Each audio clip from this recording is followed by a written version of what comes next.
after 30 years of career as a director of research in genetics, after having had many honors, whether in France as a director of research at the French NIH, which is actually the highest position one scientist and one researcher can dream of, after having been rewarded by the United States as an Eisenhower Fellowship, which is a very prestigious program, after having been awarded a number of prizes, scientific prizes, but also from Korea, together with Nobel Prizes, I have to say that I am extremely shocked by the fact that I have to change and adapt from the Academy of Science, which is normally the place that I should belong to, because it is my community and it has to remain our community where we can speak freely about science. And if people disagree with what I say, then it's time for debate, but not for exclusion. Exclusion is a sign of extreme weakness, and I am very sad that Romania has somewhat attacked French government in the sense that they consider that being a French director of research from the French NIH, yes, retired, but still it's a tenure position, so it's a position for life. How come they had to cancel this meeting? So thank you for all the people of Romania who feel for the situation, because we all know that it is an attack not only to science, but an attack to freedom. I very warmly thank the fact that all the people reacted very positively and could face the situation into hosting me into this parliament. Although I have to say that the talk I will give to you is only about science, is not about politics. So you see how things are, it's not the right thing. Damien is going to give you a present from Klaus Steger and myself. Klaus Steger is a scientist, a molecular biologist from Hungary. He is now in Germany, and we wrote together a little flyer that summarizes why we think that mRNA, what I call mensonger RNA, for liar RNA, because it was a lie, and we will see how they have been lying to us, should be arrested, and we say that it is a game over. And to that respect, with this flyer, I got the help of German doctors who published this flyer. So thank you very much for your attention, and thank you, Damien, so much. Thank you, Laura. Thank you, everyone, for hosting me here.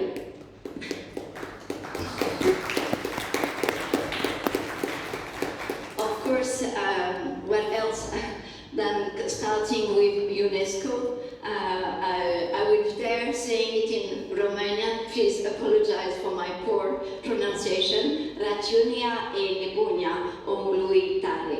Rațiunea omului slab este nebunie. And I think that you will understand that it's quite the right timing to say that. So I, Dr. Alexandra Henrion-Caude, Director of Research in Genetics, tenured scientist and professor at the French NIH for 27 years and retired from the NIH, currently director of SimplissimA Research Institute, declare no conflict of interest. Due to this lack of conflict of interest, I have dared sharing my views publicly since March 2020 about the origin of the virus, the unscientific measures of which the vaccines, the PCR, the mask, the lockdowns, the treatments, or rather the lack of treatments, and the solidarity that we needed to build or rebuild together. And I got inspired by what was done in history with the human chains, and the human chains where I am proud to say that I somehow prompted the epidemic of human chains in France, which was about taking the hands of one another and raise the hand to the sky because we would be stronger together, at least 2 or 3, and the common sense in regards to hygiene, to the risk of the PCR test, to insert something like that, and a number of other risks. So this is about my freedom. In this slide, you have not only my expertise, because I was happily well-trained, whether in a Harvard Medical School or in France at the NIH, French NIH. And it is also my luck to be free to speak to you. So indeed, it is an unusual thing that we have gone through. I feel extremely sorry for Ian Pop, because I understood that his health was quite poor at the moment, and that on the top of that he thinks that it may be related to the mRNA injection that he took. It is really sad that he is not here, because he would have learned a lot. And it is really sad that Robobete got into the story as well. So I don't understand why these people don't come to me and discuss and insult me instead of, just going through what I achieved and discussing further. So let's go back to what happened a couple of years ago, 2020. We get these images from Wuhan. These images from Wuhan, I have to say that they were international. They were in France, in the UK, here, I guess. And we could see several people lying down in the streets. So I prompt you to, when you see that kind of images, to have a scientific attitude. Let's reflect on what can happen. What can be happening that takes place here? The strange idea that they had was that it would come from a virus.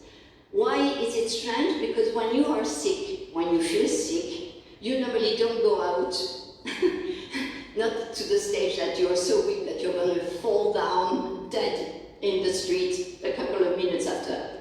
So it was to me a very strange idea. So the hypothesis that I thought would be compatible with simultaneous people falling dead in the street were a nuclear bombing. Apparently there was no nuclear bomb and radiation, as you can see. Asphyxiating gas, but then those people would have fallen dead as well, and they were not, because they were wearing little masks. Lethal radiation, again, for lethal radiation it could be, but we don't have any evidence. Poisoning baby or actors. They could as well have been actors. The jury is still out. We don't know what was about these images. What we know is that no one talks about it anymore. And this is very strange, because we do not have an explanation for that. The COVID virus, it was, I have to say that being a geneticist, I can tell you that looking at a sequence of a virus is not so lengthy. It doesn't take you over 2 years here in science, here in nature. 2 years for analyzing the genome and realizing that instead of saying it was of natural origin, maybe the chances that it wouldn't be natural would be almost nil, as say virologists. How come looking at a sequence would take scientists 2 years to find something that one could see at once? And you can even see it yourself. How can you see it? Because you do an alignment, and suddenly you see something very peculiar. In all those coronaviruses that we had, all those SARS-CoV, this one was really different. This was just like the nose in the face. Everyone could see it. Everyone could face that something was taking place here, And analyzing it, I can tell you that as early as January 2020, we could analyze that it was on top of that an interesting sequence which was the key to human beings, and that as a signature was the fact that it could not be a natural origin. Unfortunately, very few of us could identify this, although you can today, and it took another 34 months to reveal the obvious. I really wonder why, because we had had so many articles in the that was basically bringing the same thing. April 2020, SARS-CoV-2, they realized that it would have this behavior that, of course, would put in danger human being. May 2020, same. We report that SARS-CoV-2 has evolved a unique S1, S2 cleavage site, meaning this is a signature that very likely it was built in a lab. October 2020, might SARS-CoV-2 have arisen via serial passage through an animal host or cell culture? You don't do cell culture in nature. Cell culture is performed in a laboratory. So all that taken together, we had many possibilities of understanding something that we were not allowed to say. We were threatened. And why my colleagues shut their mouth down, I believe, is because of fear. Why would they be scared? Not by the virus itself, rather by the fact that on March 7, 2020, they published in Lancet and in Science an article saying that some scientists that later on we found had many connections, 26 out of the 27 who signed that paper had actually a link to Chinese labs. Okay? So they were, they should have displayed that at the time, but they didn't. They just threatened our community in a very strange manner, saying, those who doubt that the COVID-19 has not a natural origin should be strongly condemned because those are conspiracy theories. Then science built up and they say strong condemnation of rumors and conspiracy theories about origin of coronavirus outbreak. Here, you have the key to understand why most of us shut their mouth up.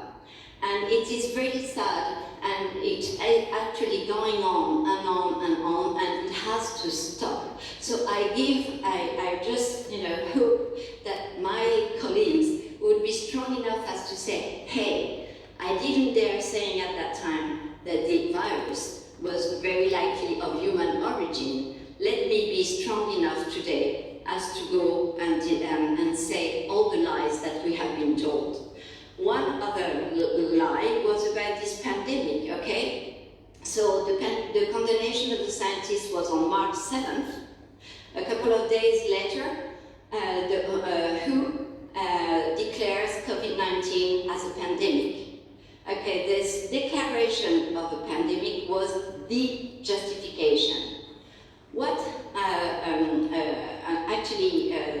the editor-in-chief of Lancet said about it a couple of months later on is that he said, that was the title, huh? COVID-19 is not a pandemic. He dared saying it, he dared writing it in his paper, and he said something which was very interesting. No matter how effective a treatment or protective a vaccine would be, the pursuit of a purely biomedical solution to COVID-19 will fail. Wow. Thank you. It is very strong. It is in Lancet. It is coming from the editor-in-chief of Lancet. And he said basically that COVID-19 was not a pandemic because he called it a syndemic. Syndemic meaning that several things were taking place. Basically, he acknowledged that they were not only about your health status. That is what he said here. That maybe actually the stress that we were going through, all that would be together. I said the epidemic of madness would take place in this syndemic. So I like the word pandemic that was coined by an American who asked us to in a documentary in the United States early on, because pandemic has somewhat the connection to what was said in the past. So the 2020, what kind of syndemic was it? When there was absolutely no excess mortality in most countries. Those are data that I screenshotted from Euromomo, which is a demographic database from different countries: Austria, Belgium, Denmark, Estonia, Finland, Germany, Greece. And what you see here is the year 2020. Is there an excess mortality in Austria for the whole year? None. In Denmark, none. In Estonia, none. In Germany, nothing. In Greece, nothing. In Finland, nothing. In France, yes, something happened, and in Belgium as well. I don't see it here, but in Belgium something happened. Yes, here. Okay. So what this means is that the world has been arrested for zero excess mortality in most countries. And when I say most countries, it is really most countries. So are pandemics life-threatening? One wonder, it's like, let's go step by step. So the answer to that question is no. And the reason is not about the fact that pandemics are dangerous or not dangerous, it's because of the definition. In 1999, the pandemic was, the world pandemic by the World Health Organization used to have a criteria of serious morbidity and mortality. But in 2005, something happened that they changed the definition, lacking the possibility, the risk of morbidity and mortality, and replacing it by increased and sustained transmission. Okay, and in 2009, they went even further, lacking the geography this time, and saying pandemic is only a matter of having at least one other country in a different WHO region. Okay, now we have the understanding of how they said that we had a pandemic. But next time you hear about we are going through a pandemic, don't panic, because now you know about the definition and you know that you should go on with your life in a natural manner, assessing what is going on, but go on with your life. Second point, in 2019, there was no alert, yet SARS-CoV-2 circulated. And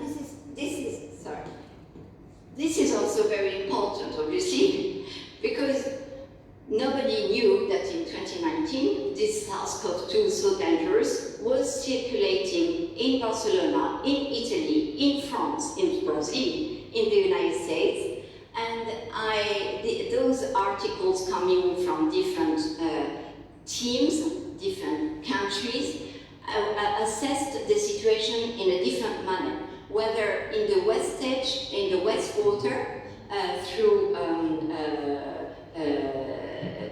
PCR, and they assessed the situation, but also, more importantly, by assessing the antibodies in patients. And they could, in France, for instance, find that 11% of the individuals had antibodies of patients. It was in a department of pneumology, I think, or cancerology. They had antibodies against SARS-CoV-2. This is back in 2019. So, of course, nothing happened because at that time, in 2019, medical doctors treated their patients. That is the big difference. In 2020, they were not allowed to. This article is an old article from 2008, coming from a man you probably are familiar with the name of him. It is Fauci. What Fauci published is that in case of a pandemic, whether the Spanish flu or the pandemic in 1957 or 1968, the predominant role for the patients to die was actually not the virus, but the bacteria. So basically, you would be a little bit weakened by the virus, and then what really caused the death was the bacteria. And his conclusion was that pandemic planning needs to go beyond addressing the viral cause alone. And the story we already knew since 2008 that if we wanted to come over any sort of viral pandemic, we needed antibiotics and not vaccines. So what I did when all this took place in France, I don't believe in institutionalized health policy. I believe in local policy because when you consider health, you have to consider the genetic background of people, you have to consider where they live, what they drink locally. So I analyzed the French data, looking at what was going on in terms of excess mortality set by COVID. And what I found is that indeed, in March, some departments had a peak in March, but then when the peak was really high, there would be nothing after.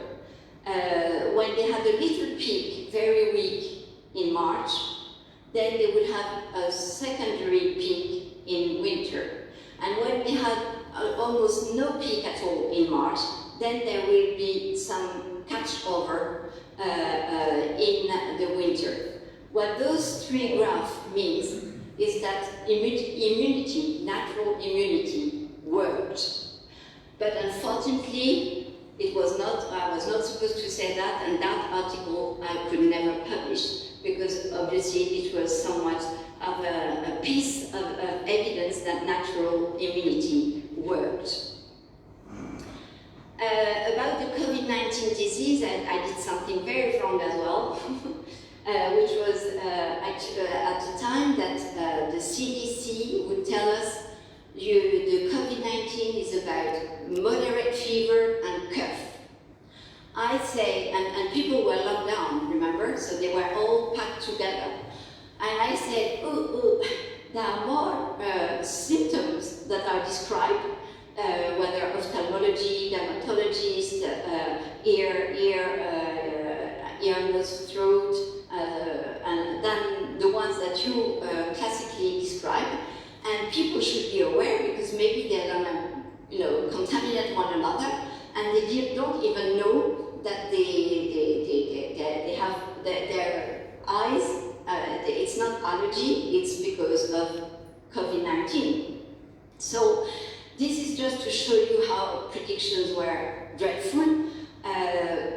From the UK Imperial College prediction, this was the number of coronavirus expected in orange and in grey, and this is the reality. This is what happened, the blue line, okay? End of the story for any prediction. 2020, there has been a complete divorce between World Health Organization and science. Please stay with me because this is very important. At one moment, there has been this divorce, and let's go. May 21, 2020, the British Medical Journal publishes the fact that people who are critically ill with COVID-19 have thrombosis. And one doctor says, the extent of thrombosis we are seeing with COVID is extraordinary. Okay? This means that we have a trouble with thrombosis. What it became from World Health Organization and from Reuters and from all our media, it became that COVID-19 is not thrombosis. Forget about it. Don't treat people for thrombosis. Lack of interest for science. So those are the ones that should be fought. Not me. I should be at the Academy of Science. Those people should be aware of the Academy of Science because obviously they were enemies to science. And the same went when they say antibiotics cannot prevent or treat COVID-19. Fake. Another fake, because we knew I was working with cystic fibrosis, and I perfectly knew that azithromycin, for instance, had not only a role against bacteria, but had also a role against viruses. It had antiviral properties. But I was not the only one to know it. It was actually the best macrolide that all the medical doctors around the world would give in case of an atypical pneumonia. This was known against they fought our science. So this is to say that it is very interesting for all of us to go back and to dig into those fact checks, because in those fact checks they literally say what you should not be looking at. And by preparing this conference, I was interested to read that Italy defeats the so-called COVID-19, which is nothing but diffuse intravascular coagulation. And it is true.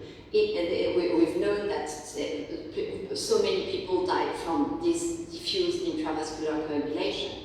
Italian doctors have disobeyed the WHO, prohibiting the autopsy of corpses from the coronavirus.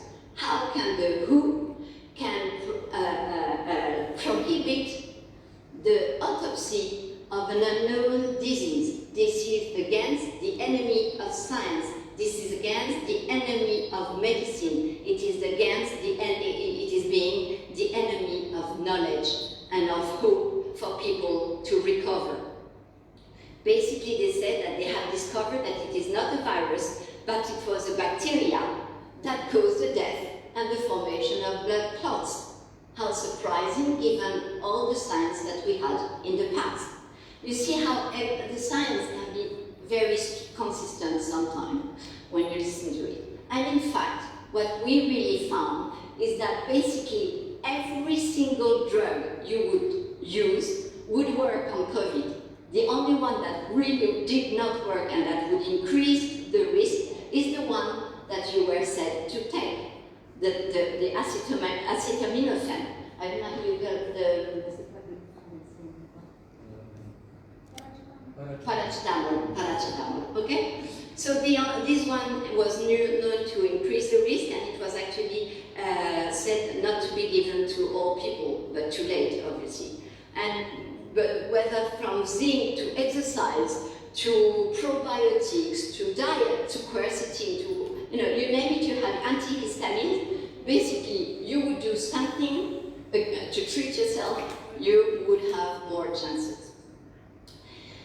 Something that was a shame as well, I've been working a lot with PCR myself all my career. PCR is a very useful tool, but has never ever been a tool for a diagnosis.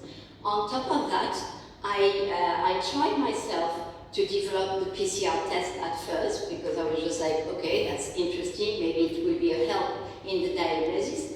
But then I immediately stopped, because what I found was they had not even a control, a positive control, because they lacked the virus. So basically, we're saying that the PCR test that was displayed worldwide to say whether you had or not COVID did not even have a positive control like we're used to have, which is having the virus and saying, okay, this is a positive control, this is my negative control, I can go on. Not to mention the fact that the specificity was completely wrong. Instead of taking the specific parts that is really specific to this coronavirus, they use parts that are very common and source of finding positivity when it is not positive. Therefore, you are not surprised to see this beautiful nature communication that no one talked about. It was published in November 2020. In November 2020, the game was already over by this publication, where they screened 10 million of Chinese people. They found 300 positive people, but those positive were asymptomatic. Interesting. Okay, so yet they went further and they said, okay, let's look at the virus. Since they are positive, we are going to find the virus in them. Zero finding. So then they say, okay, come on, I'm going to check on the contact of these people, the family, the relatives, and I'm just going to look if there is a virus in them. No virus. So this was published in Nature Communication to the reading of everyone, every scientist, and nothing took place. On the contrary, and this is another divorce. We have had the World Health Organization in science, and then there was another divorce within the scientific community where facts stopped being facts. What do I say here? This is an abstract from Science News of the article that I just showed you. Based on these findings, saying that they found no viable virus in the asymptomatic cases and the close contact of these positive asymptomatic cases, their conclusion is that these findings do not show that the virus can't be passed on by asymptomatic carriers. It's exactly the contrary to their observation. How can you go on saying, after screening 10 million people, you go on saying, oh, maybe you can pass it and you can be asymptomatic and pass it on people. So this is a very bad part of our world history when facts stopped being facts. So we faced an unprecedented time, and they took advantage of these facts not related to the facts to go into the largest health experiment of the 21st century, which we need to stop at once. It is a genetic experiment, and now I will go on telling you why I think that we need to stop it at once and that I need your help to stop it. There has been a complete disconnection from reality. Disconnected from ethics, respect. There was no informed consent. Again, it was published in December 2020. Before they even started the vaccine, some courageous scientists published this paper saying that given the fact that any coronavirus vaccine were likely to worsen the situation because it would give you antibodies that instead of neutralizing your, can I go back? Yeah. Neutralizing your, the disease, the virus, it was on the contrary, it would enhance the disease. And this is why a number of us knew that no matter which vaccine, you should not take any vaccine against the coronavirus. In 2022, no anti-coronavirus vaccine had ever been approved, and this is also something important because they went on in their clinical trial in the phase 3, and yet they basically injected everyone when it was not approved. So we were really into an experiment. It was disconnected from a goal of efficiency and of safety. Why do I say that? Because the choice was those vaccines, as they call them, they were developed against an ancestral SARS-CoV-2, which is the Wuhan variant that never circulated in Europe. So what we're saying again is that anyway, the choice was wrong. But on top of that, they chose the hotspot of variability. because whether for mutation, all these little triangles are the possibility of having mutation in the spike protein, or whether through glycosylation, which are sugar that you add to this spike protein, which is in red here. All this means that you should never, because, okay, now how can antibody access this SARS-CoV-2 if it has sugar on it?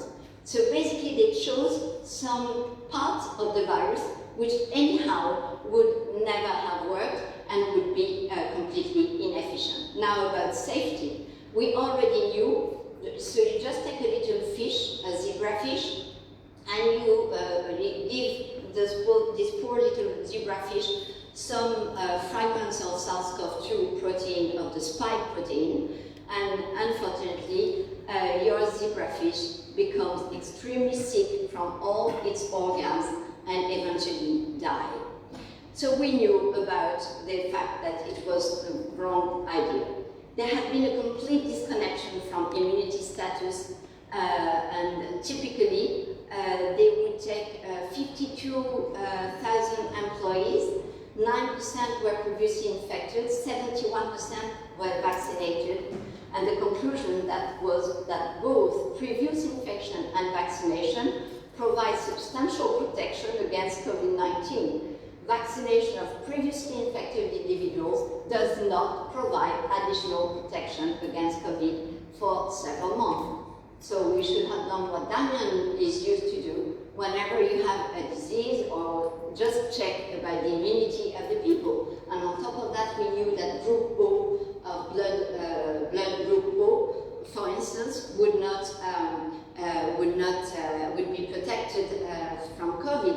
We also knew that people who have their immunity compromised are not those ones who produce antibodies, so stop injecting them all the time. So all that was again completely disconnected from the immunity.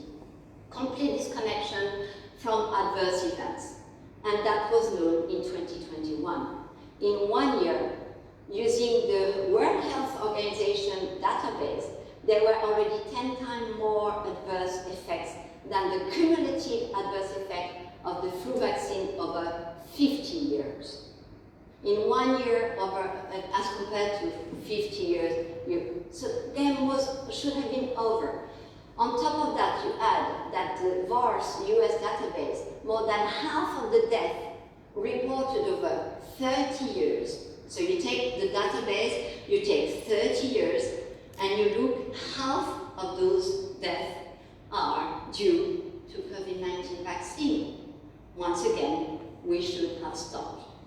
So obviously with all that, we have understood that unfortunately, vaccine was really forced into our humanity, to the extent that over 70% of the world population, they say, has received at least 1 dose of those COVID vaccine. Billion doses have been administered, and since August 2024, our world in data has stopped tracking the number of injections. Why is so? Because basically what happens, you see here, and you see it, when it was mandatory, when they put so much pressure to force it into our humanity, they got the first dose, the second dose, the third dose. But then when the Omicron was dominant and that they eased the restriction, people would stop taking it. Then when they stopped the end of travel requirements, people stopped taking it. If it was efficient, I can tell you that people would have gone on taking it if they liked it. So that's why I said that they were forced into our humanity. No. So my hope goes here in Romania. Why is it so? Because when you look at our world in data, there is a resistant country here and here with the lowest vaccinated people in Europe, which is Romania with 28%, as compared typically to Italy, where basically they have reached 85% of the population.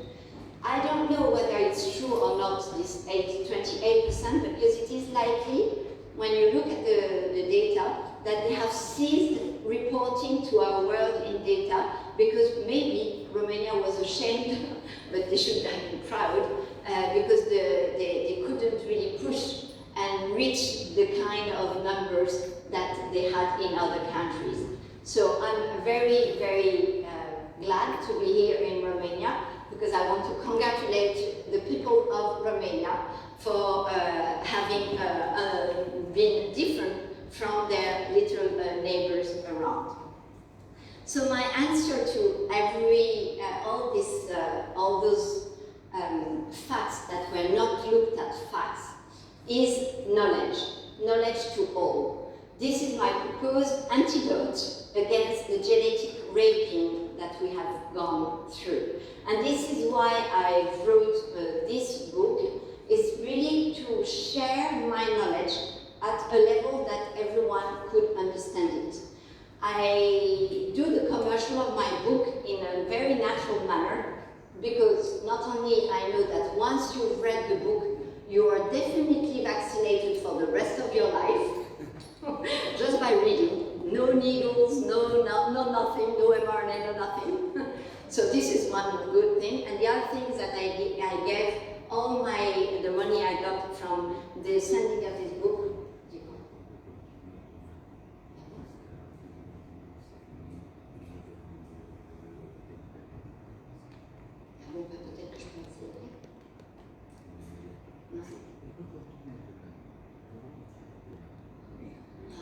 On top of being kicked out from the Academy, I'm being kicked out of the Parliament. Okay. It's long, I'm just going, okay. I will go finish with that sentence, that slide, if I'm allowed. Yes. One, okay. So for over 5 years, COVID-19 was synonymous of forced vaccine or forced injection, with unwary and unethical products that were contaminated, whether with DNA, whether with metal, and this was, over 1 million of those were distributed by Japan because they had identified some contamination that they said was about metal, but how come they were the only one to have it when the doses were actually manufactured in Spain? Based on a dangerous technology that we have known for over 20 years of experience that it was a dangerous technology. With false and changing promises. Remember, they say, get yourself injected maybe once or twice, and then it's okay. And then 3 doses, 4 doses, 5 doses, 10 doses, and they go on. Changing promises, you'll be protected. Your transmission is arrested. No, transmission is not arrested. But then maybe the worst form of COVID, no, in fact, no. And they would change their promises all the time, with exclusion of any other treatment. And this is very awful, because this is the pivotal argument on which that they used for saying, because we have no other treatment, which is false because you just saw that every single molecule that was but paracetamol would work, they say, because of the lack of treatment, we can have an emergency authorization of this injection. So this was really the key to moving on onto a product that was developed in a crazy manner. With defectuous pharmacovigilance, because even if the database would identify that they had a problem, yet they would not report it in a manner that they would stop it. In some countries they did, but not enough. And last but not least, with a flawed risk-benefit analysis that was not taking account of age, not of the disease, not of the status of immunity, and not, first of all, on the adverse reactions. With that, I will end, and thank you for your attention, hoping that I will give the rest of my talk, and you will have also the possibility to read through my Game Over flyer. Thank you very much.